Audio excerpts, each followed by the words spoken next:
নমস্কার, নিউজ নয়ের পর্দায় বাংলা সংবাদে আপনাদের সকলকে স্বাগত। এই মুহূর্তে আপনাদের সঙ্গে রয়েছে আমি পাপড়ি। চোখ রাখছি আজকের বিস্তারিত সংবাদে। পরিবেশ সংরক্ষণ এবং সবুজায়নের বার্তা ছড়িয়ে দিতে আগরতলার নতুননগর বালিকা উচ্চ মাধ্যমিক বিদ্যালয়ে অনুষ্ঠিত হলো বিশেষ বৃক্ষরোপণ কর্মসূচি। এই কর্মসূচিতে অংশ নেন কেন্দ্রীয় মন্ত্রী সর্বানন্দ সোনোয়াল। বিদ্যালয় প্রাঙ্গণে বৃক্ষরোপণের পাশাপাশি শিক্ষার্থীদের সঙ্গে মতবিনিময় করেন তিনি।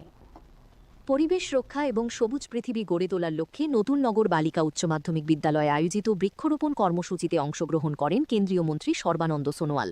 বিদ্যালয় প্রাঙ্গণে বিভিন্ন প্রজাতির চারাগাছ রোপণ করে তিনি পরিবেশ সংরক্ষণের গুরুত্ব সম্পর্কে বার্তা দেন। অনুষ্ঠানে উপস্থিত ছিলেন শিক্ষা দপ্তরের সচিব রাভেল হেমেন্দ্র কুমার, পশ্চিম ত্রিপুরা জেলার জেলা শাসক ড বিশাল কুমার, রাজ্য বিজেপির সাধারণ সম্পাদক বিপিন দেববর্মা, কর্পোরেটর জগদীশ দাস সহ প্রশাসনের বিভিন্ন আধিকারিক এবং বিশিষ্ট ব্যক্তিবর্গ। বৃক্ষরোপণ কর্মসূচি শেষে কেন্দ্রীয় মন্ত্রী বিদ্যালয়টি পরিদর্শন করেন। তিনি বিদ্যালয়ের শিক্ষার পরিবেশ, পরিকাঠামোগত উন্নয়ন এবং ছাত্রছাত্রীদের জন্য উপলব্ধ সুযোগ সুবিধা সম্পর্কে খোঁজখবর নেন। শিক্ষক শিক্ষিকাদের সঙ্গেও মতবিনিময় করেন তিনি। পরিদর্শন শেষে সংবাদ মাধ্যমের মুখোমুখি হয়ে সর্বানন্দ সোনোয়াল বলেন, দেশের প্রধানমন্ত্রী নরেন্দ্র মোদীর উদ্যোগে এক পেড় মা কি নাম কর্মসূচি গ্রহণ করা হয়েছে। এই কর্মসূচির মাধ্যমে প্রত্যেক নাগরিককে নিজের মায়ের নামে অন্তত একটি গাছ রোপণের আহ্বান জানানো হচ্ছে। তিনি বলেন, পরিবেশের ভারসাম্য রক্ষা, জলবায়ু পরিবর্তনের প্রভাব মোকাবিলা এবং আগামী প্রজন্মের জন্য একটি সবুজ ও সুস্থ পৃথিবী গড়ে তুলতে বৃক্ষরোপণকে গণ আন্দোলনে পরিণত করতে হবে।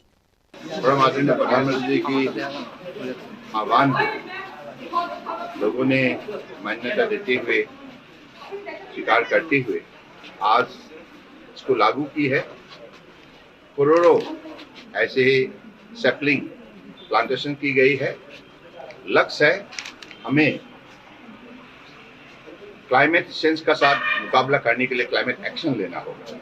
ये क्लाइमेट एक्शन का एक बहुत बड़ा कदम है। तो इसलिए मैं तो मानता हूँ कि परम आदरणीय प्रधानमंत्री जो कार्यक्रम देशवासियों को दिया है, इस कार्यक्रम अगर हमेशा हम पालन करें तो निश्चित रूप से देश हमेशा प्रदूषण मुक्त भारत बने रहे।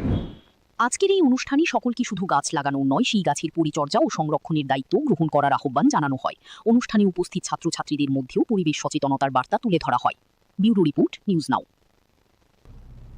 বিশ্ব রক্তদাতা দিবস উপলক্ষে আগরতলার প্রজ্ঞা ভবনে অনুষ্ঠিত হলো এক বিশেষ সচেতনতামূলক অনুষ্ঠানে উপস্থিত ছিলেন রাজ্যের মুখ্যমন্ত্রী ডক্টর মানিক সাহা সহ স্বাস্থ্য দপ্তরের আধিকারিক, চিকিৎসক এবং বিভিন্ন স্বেচ্ছাসেবী সংগঠনের প্রতিনিধিরা। রক্তদানের গুরুত্ব এবং মানব সেবা এর ভূমিকা নিয়ে অনুষ্ঠানে বিস্তারিত আলোচনা করা হয়।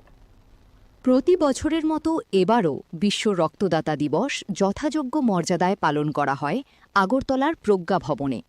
স্বাস্থ্য দপ্তরের উদ্যোগে আয়োজিত এই অনুষ্ঠানে স্বেচ্ছায় রক্তদানের গুরুত্ব তুলে ধরা হয় এবং সাধারণ মানুষকে রক্তদানে আরও বেশি করে এগিয়ে আসার আহ্বান জানানো হয়। অনুষ্ঠানে উপস্থিত ছিলেন রাজ্যের মুখ্যমন্ত্রী ডক্টর মানিক সাহা সহ স্বাস্থ্য দপ্তরের বিভিন্ন আধিকারিক, চিকিৎসক, সমাজসেবী এবং স্বেচ্ছাসেবী সংগঠনের প্রতিনিধিরা। অনুষ্ঠানে বক্তব্য রাখতে গিয়ে মুখ্যমন্ত্রী বলেন, রক্তের কোনো বিকল্প নেই। একজন স্বেচ্ছা রক্তদাতার রক্ত একাধিক মানুষের জীবন রক্ষা করতে পারে। তাই মানবতার স্বার্থে সবাইকে রক্তদানে এগিয়ে আসতে হবে। ত্রিপুরা রাজ্যের দীর্ঘদিন ধরে যেভাবে রক্তদানে সচেতনতা তৈরি হয়ে চলেছে, সেই বিষয়টা অত্যন্ত ইতিবাচক বলে দাবি করেন মুখ্যমন্ত্রী। প্রথম রক্তদাতাদের মধ্যে একটা ভয়ের পরিবেশ বজায় থাকলেও ধীরে ধীরে সেই ভয়ের পরিবেশটা অভ্যাসে পরিণত হয় বলে মুখ্যমন্ত্রী দাবি করেন। আলোচনা প্রসঙ্গে রক্তের যে শ্রেণী বিভাগ, সেই বিভাগের তাৎপর্যের সাথে রক্তদানকে সম্পর্কযুক্ত করে মুখ্যমন্ত্রী তাৎপর্যপূর্ণ অভিমত প্রকাশ করেন। উদ্দেশ্যই হচ্ছে যে এই যে প্রচার প্রসারের মাধ্যমে অন্যান্যরা যাতে উদ্বুদ্ধ হয়। ত্রিপুরাতে ব্লাড ডোনেশনের ক্ষেত্রে আমরা কিন্তু এখানে একটা ইতিহাস আমরা সৃষ্টি করেছি। আমি জানি না অন্যান্য জায়গায়, আমি যখন কলেজে ছিলাম সেখানেও আমি যখন ব্লাড দিয়েছিলাম, মনে হচ্ছে যে once in a blue moon, মানে এটা কিন্তু নিয়মিত হতো না সেখানে। কিন্তু ত্রিপুরাতে আমি দেখেছি অনেক দিন ধরে এটা ইতিহাস রয়েছে। ত্রিপুরার মানুষ কিন্তু অন্য ধরনেরই, একেবারে একদম অন্য ধরনের মানুষ। এখানে কিন্তু মানুষের জন্য তার মানবিকতা বোধ, সেটা কিন্তু আমরা দেখতে পাই বিভিন্ন সময়ে। এবং সেটা ধর্মীয় আচার অনুষ্ঠানই হোক বা মানুষের হাত বাড়িয়ে দেওয়া। আজকাল অবশ্য সোশ্যাল মিডিয়ার কারণে নেগেটিভ ওয়েতেও কিন্তু সমালোচনা যেভাবে হয়, এতে করে কিন্তু পজিটিভ ওয়ের যে বিষয়টা সেটা একটু সমস্যা হয়ে যায়। হেল্প করবো আমরা, কিন্তু হেল্পটা যেন হেল্পের মধ্যেই হয় এবং পজিটিভ ভাইব্রেশন যদি হয় তাহলে আরো বেটার হয়। এদিন নিয়মিত রক্তদাতা এবং রক্তদান আন্দোলনের সঙ্গে যুক্ত বিভিন্ন ব্যক্তি ও সংগঠনের অবদানকে স্বীকৃতি জানানো হয়। পাশাপাশি নিরাপদ রক্ত সংগ্রহ এবং রক্তদান সম্পর্কে সচেতনতা বৃদ্ধির লক্ষ্যে বিভিন্ন বিষয় তুলে ধরা হয়। বিশ্ব রক্তদাতা দিবসের এই অনুষ্ঠানের মাধ্যমে সমাজে স্বেচ্ছায় রক্তদানের বার্তা ছড়িয়ে দেওয়ার পাশাপাশি আরও বেশি সংখ্যক মানুষকে এই মানবিক উদ্যোগে সামিল হওয়ার আহ্বান জানানো হয়। ব্যুরো রিপোর্ট, নিউজ নাও। নিজেদের 3 দফা দাবি তুলে ধরে আগরতলা প্রেস ক্লাবে সাংবাদিক সম্মেলন করল জনজাতি সুরক্ষা মঞ্চের ত্রিপুরা প্রান্ত। সংগঠনের পক্ষ থেকে বিভিন্ন জনস্বার্থমূলক ও জনজাতি সংক্রান্ত বিষয় তুলে ধরে দ্রুত পদক্ষেপের দাবি জানানো হয়। পাশাপাশি দাবি পূরণ না হলে বৃহত্তর আন্দোলনেরও হুঁশিয়ারি দেওয়া হয়। আগরতলা প্রেস ক্লাবে আয়োজিত এক সাংবাদিক সম্মেলনে জনজাতি সুরক্ষা মঞ্চের ত্রিপুরা প্রান্ত তাদের 3 দফা দাবি সরকারের সামনে তুলে ধরে। সংগঠনের নেতৃবৃন্দ জানান, দীর্ঘদিন ধরে বিভিন্ন গুরুত্বপূর্ণ বিষয় নিয়ে তারা সরকারের দৃষ্টি আকর্ষণের চেষ্টা করে আসছেন, কিন্তু এখনও পর্যন্ত দাবিগুলির সুষ্ঠু সমাধান না হওয়ায় তারা প্রকাশ্যে আন্দোলনের রূপরেখা তুলে ধরতে বাধ্য হয়েছেন। জনজাতিদের সংস্কৃতি এবং ঐতিহ্য রক্ষা করার উপর গুরুত্ব দিয়েই 3টি দাবি তুলে ধরা হয়েছে। সংগঠনের পক্ষ থেকে জানানো হয়, সংশ্লিষ্ট দাবিগুলি দ্রুত বাস্তবায়নের জন্য সরকারের কাছে অবিলম্বে কার্যকরী উদ্যোগ গ্রহণের আবেদন জানানো হয়েছে। একই সঙ্গে তারা হুমকি দিয়ে বলেন, সরকার নির্দিষ্ট সময়ের মধ্যে দাবি পূরণ না হলে আগামী দিনে বৃহত্তর গণ আন্দোলনের কর্মসূচি গ্রহণ করা হতে পারে। এই 3টা মূলত দাবিকে নিয়েই আমরা সেই দিল্লির লালকেল্লা ময়দানে জনজাতির সাংস্কৃতিক সমাগমে আমরা হিস্সা নিয়েছি।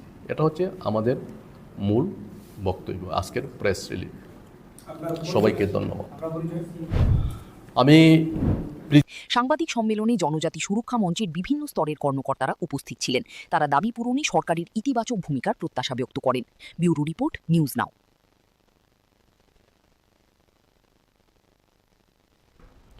ত্রিপুরা বার অ্যাসোসিয়েশনের নির্বাচনে বড় ধাক্কা খেল শাসক দল বিজেপি ও তাদের সহযোগী দল ত্রিপুরা মাথা।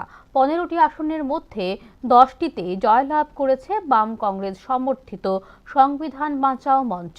অন্যদিকে বিজেপি মাথা জোটের ঝুলিতে গিয়েছে মাত্র 5টি আসন। সভাপতি ও সম্পাদক পদেও জয়ী হয়েছেন সংবিধান বাঁচাও মঞ্চের প্রার্থীরা। ত্রিপুরা বার অ্যাসোসিয়েশনের নির্বাচনে বড় সাফল্যে উঠে আসলো বিরোধী শিবিরের। 15 সদস্যের কার্যকরী কমিটির মধ্যে 10টি আসনে জয় পেয়েছে বাম কংগ্রেস সমর্থিত সংবিধান বাঁচাও মঞ্চ। শাসক দল বিজেপি ও ত্রিপুরা মাথা সমর্থিত জোট পেয়েছে মাত্র 5টি আসনে। নির্বাচনে সভাপতি পদে জয়ী হয়েছেন সংবিধান বাঁচাও মঞ্চের প্রার্থী পৃথা দেবপাল। তিনি পেয়েছেন 186 ভোট। সম্পাদক পদে জয়ী হয়েছেন একই মঞ্চের ভাস্কর দেব বর্মা, যিনি পেয়েছেন 298 ভোট। বৃহস্পতিবার ভোট গ্রহণ প্রক্রিয়া শেষে মোট 15 জন প্রার্থীর ফলাফল ঘোষণা করেন রিটার্নিং অফিসার পুলক দেবনাথ। নমস্কার, আমি রিটার্নিং অফিসার পুলক দেবনাথ। আজকে সারাদিনের ইলেকশন, আইনজীবীদের ইলেকশন হয়েছে ত্রিপুরা বার অ্যাসোসিয়েশনে এবং ঠিক 12টার আগে তার রেজাল্ট আমরা পেয়ে গেছি। প্রেসিডেন্ট পদে নির্বাচিত হয়েছেন পৃথা দেব পাল, তিনি 186 ভোট পেয়েছেন এবং ভাইস প্রেসিডেন্ট হিসেবে নির্বাচিত হয়েছেন জীবন কৃষ্ণ সেন, তিনি 221 ভোট পেয়ে ইলেক্টেড হয়েছেন। এছাড়া সেক্রেটারি পদে নির্বাচিত হয়েছেন ভাস্কর দেববর্মা, তিনি পেয়েছেন 298টি ভোট।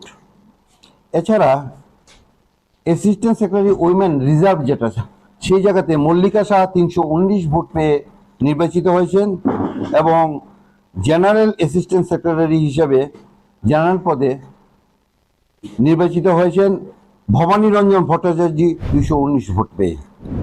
এই ফলাফলকে আইনজীবী মহলে শাসক দলের বিরুদ্ধে অসন্তোষের প্রতিফলন হিসেবে দেখছেন রাজনৈতিক মহলের একাংশ।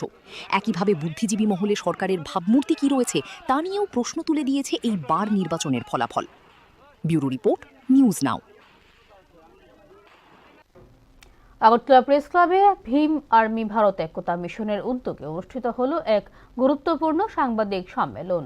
সংগঠনের সাংগঠনিক কার্যক্রম, সামাজিক উদ্যোগ এবং ভবিষ্যৎ কর্মপরিকল্পনা নিয়ে বিস্তারিত আলোচনা করা হয় এই সম্মেলনে। উপস্থিত ছিলেন সংগঠনের সভাপতি সুনীল কুমার দাস, সম্পাদক রাজু পাল, এডিসির সভাপতি বাবুল চন্দ্র জামাতিয়া সহ অন্যান্য নেতৃত্ব। ভীম আর্মি ভারত একতা মিশন সমাজে ঐক্য, ভ্রাতৃত্ববোধ এবং সামাজিক ন্যায়বিচার প্রতিষ্ঠার লক্ষ্যে কাজ করে চলেছে।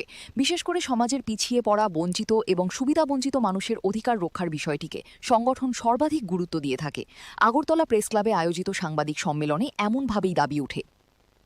এদিন বক্তারা বলেন, শিক্ষা, কর্মসংস্থান, সামাজিক সচেতনতা বৃদ্ধি এবং সাংবিধানিক অধিকারের বিষয়ে সাধারণ মানুষের মধ্যে সচেতনতা গড়ে তুলতে আগামী দিনে একাধিক কর্মসূচি গ্রহণ করা হবে।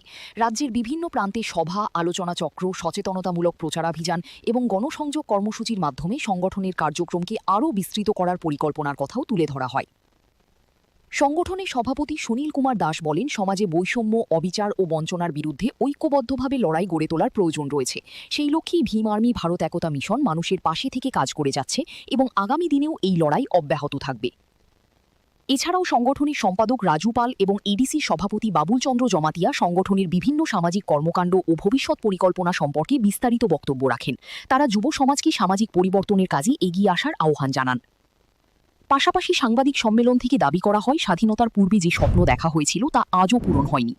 নিয়ে ST, SC, OBC, minority general বা যারা মনোবাদী, ব্রাহ্মণবাদী জেনারেল কাস্ট প্রত্যেকটি নিয়ে আমরা ভারতবর্ষকে সুন্দরভাবে আমরা একটা স্বাভাবিকভাবে চলবে, রাষ্ট্র সামনের দিকে যাবে। কিন্তু দেখা গেল কি, দেশ স্বাধীন হওয়ার পরে আমরা যে মৌলিক অধিকার অত্যাচারের কারণে দেশটা থেকে অত্যাচার হয় তখন প্রচন্ডভাবে অত্যাচার তা আমাদের জন্য দেশ স্বাধীন হওয়ার পরে ডক্টর বাবা সাহেব আম্বেদকরজি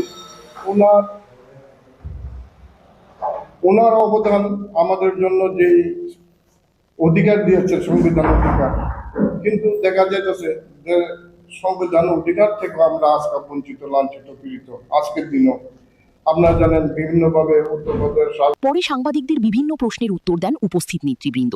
সৌহার্দ্যপূর্ণ ও শান্তিপূর্ণ পরিবেশে সাংবাদিক সম্মেলনটি সম্পন্ন হয়। সংগঠনের পক্ষ থেকে ভবিষ্যতে আরও বৃহত্তর পরিসরে জনমুখী কর্মসূচি গ্রহণের কথাও জানানো হয়। ব্যুরো রিপোর্ট, নিউজ নাও। অবসরপ্রাপ্ত কর্মচারীদের পেনশন পুনর্বিন্যাস সহ বিভিন্ন দাবিতে সরব পেনশনারদের সংগঠন forum of civil pensioners association. রবিবার আগরতলায় অনুষ্ঠিত হল সংগঠনের কনভেনশন থেকে দাবি উঠে কেন্দ্রীয় সরকারি, আধা সরকারি এবং স্বশাসিত সংস্থার অবসরপ্রাপ্তদের পেনশন পুনর্বিন্যাসের।